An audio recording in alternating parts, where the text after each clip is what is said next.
Пекельна ніч для України. Росія вкотре влаштувала масований терор.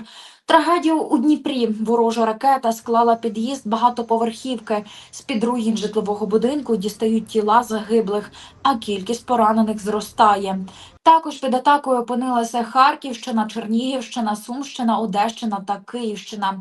Про наслідки ударів, стратегічні цілі ворога і чого очікувати українцям ближчим часом далі поговоримо із Анатолієм Храпчинським, директором з розвитку оборонного підприємства, офіцером резерву повітряних сил. Вітаю. Отож, сьогодні знову була неспокійна ніч для українців. Росія вкотре продовжує бомбити мирні міста. На вашу думку, чи відрізнялася сьогоднішня масована атака якось від попередніх разів? Як ви оцінюєте комбінацію засобів цього разу? І чи було щось нове або у методах цих використань? Зарано казати про аналіз, там чи було щось нове, тому що недостатньо ще інформації. Знов-таки треба казати про те, що ворог активно здійснював удари по східній частині України. Про що це може нам казати? Про можливість і потребу застосування керованих дронів. Тобто ми кажемо про шахеди, які мають межзв'язок, які можуть контролюватися ворогом, якісно контролюватися ворогом на такій відстані. Тому основний центр удару і основні точки удару це були східна частина України, логістика, ОПК, енергетика. Тобто я би не казав про якусь зміну тактики застосування масованих ударів, тому що ворог, як завжди, використовує велику кількість різноманітних засобів з метою навантажити протиповітряну оборону і ускладнити протидію. Тому що, знов-таки, треба казати про те, що ми змогли вибудувати ешелоновану систему з розподіленим перехопленням, розподіленням центрів і основних систем, які ми використовуємо для захисту. Але водночас треба казати про те, що ворог намагається зламати це і, відповідно, навантажує нас великою кількістю різноманітних ударних безпілотників, крилатих ракет або балістичних ракет. Не були застосовані балістичні ракети по Києву, але при цьому були застосовані балістичні ракети про прифронтових містах. Знов-таки, це нам каже про те, що ворог розуміє, що протибалістичний захист в цих містах слабкий, тому він і використовує велику кількість таких засобів для, знов-таки, навантаження нашої протиповітряної оборони. Якщо зимою в увазі це була енергетика, зараз у такий весняно-літній період по стратегічних цілях, що найбільше в пріоритеті у ворога?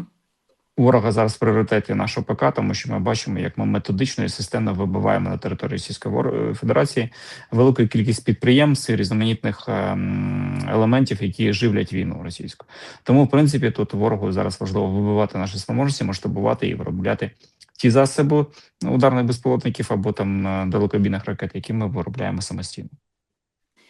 Пане Анатолію, власне, до останніх заяв нещодавно міністр закордонних справ України Андрій Сибіга говорив про те, що Росія планує бити по Україні до 7 разів на місяць, і кожна така атака буде передбачати 400 дронів і приблизно не менше 20 ракет. Власне, питання щодо виробництва. Наскільки здатна РФ фізично забезпечувати такий темп, і чи це може бути якийсь піковий період, чи це вони стягнуть стабільно, до прикладу, там до кінця літа?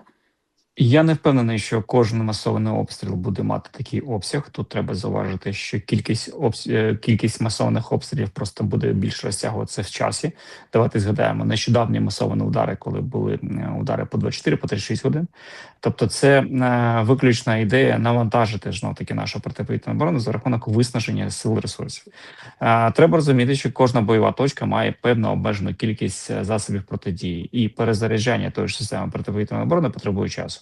Більше того, це треба казати про логістику, про передислокацію деяких основних вогневих точок, щоб ворог не мав можливості, наприклад, там подолати нашу протиповітряну оборону.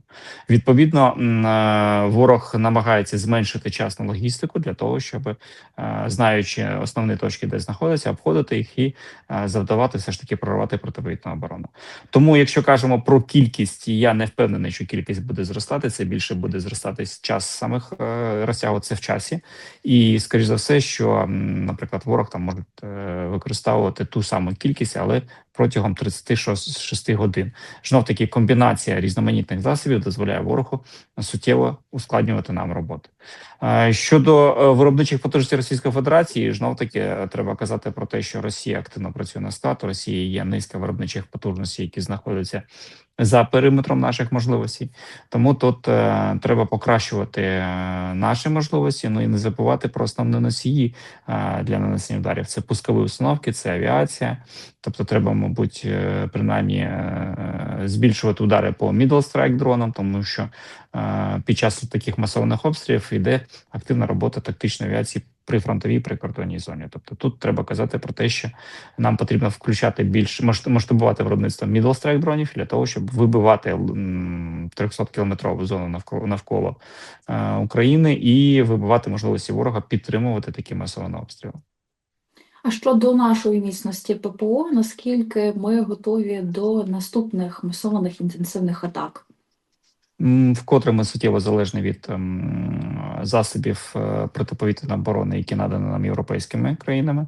Ми кажемо про системи протибалістичних ракет, ми кажемо частково про системи протикрилатих ракет, незважаючи на те, що країни-партнери надають нам розширені можливості у вигляді навіть там комбінації деяких наших рішень на базі європейських систем протиповітряної оборони, все одно треба казати про те, що ми все ще залежні від ракет-інтерцепторів для протидії балістики, для протидії крилатих ракет.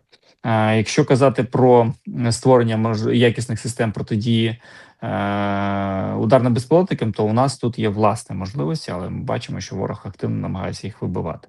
Тому тут треба казати про те, що ми, в принципі, вибудували якісну систему, але вкотре треба казати про масштабування і автоматизацію цих процесів для збільшення ефективності. Пане Анатолію, а чи могли би порівняти, власне, з початку року, наскільки зросла інтенсивність масованих атак ворога? Я би відокремив лише такий важливий епізод, що після удару по Воткінському заводу Росія почала менше використовувати балістичних ракет, тому що давайте пригадаємо січень і початок лютого, коли під час масованих обстрілів 60 або 70% застосовували саме балістичні ракети. Тому що ворог розумів, що у нас немає достатньої можливості захищати себе від балістичних ракет, тому використовував саме цей засіб ураження. Зараз ми бачимо спад цих активностей, і якщо навіть ворог використовує прифронтовій прикордонній зоні, то це здебільшого навіть перероблене С-300, С-400, а не Іскандер-М. Хоча Іскандер-М теж вони використовують, так розумію, що це те, що залишилось на складах, або те, що частково можливо вироблятися на зруйнованому підприємстві. А чи погоджуєтеся ви з такою думкою, до прикладу, якщо у ворога йдуть, скажімо, не зовсім добре справи на полі бою, вони починають більше тероризувати мирні міста, цивільне населення? Давайте зауважимо, що у ворога 4 роки, точніше вже 5-й рік йдуть не зовсім дуже добре діла на лінії боєзіткнення. Вперше те, що вони змогли прорвати і захопити, і досі тримається лінія боєзіткнення в умовних рамках того, що ми бачили, наприклад, в 23-24 році. Тому, знов-таки, я би казав про те, що ми воюємо з терористом, і він в будь-якому випадку буде намагатися знищити якомога більше цивільного населення, тому що йому не важлива точність ракети, йому важливо, щоб загинуло якомога більше українців.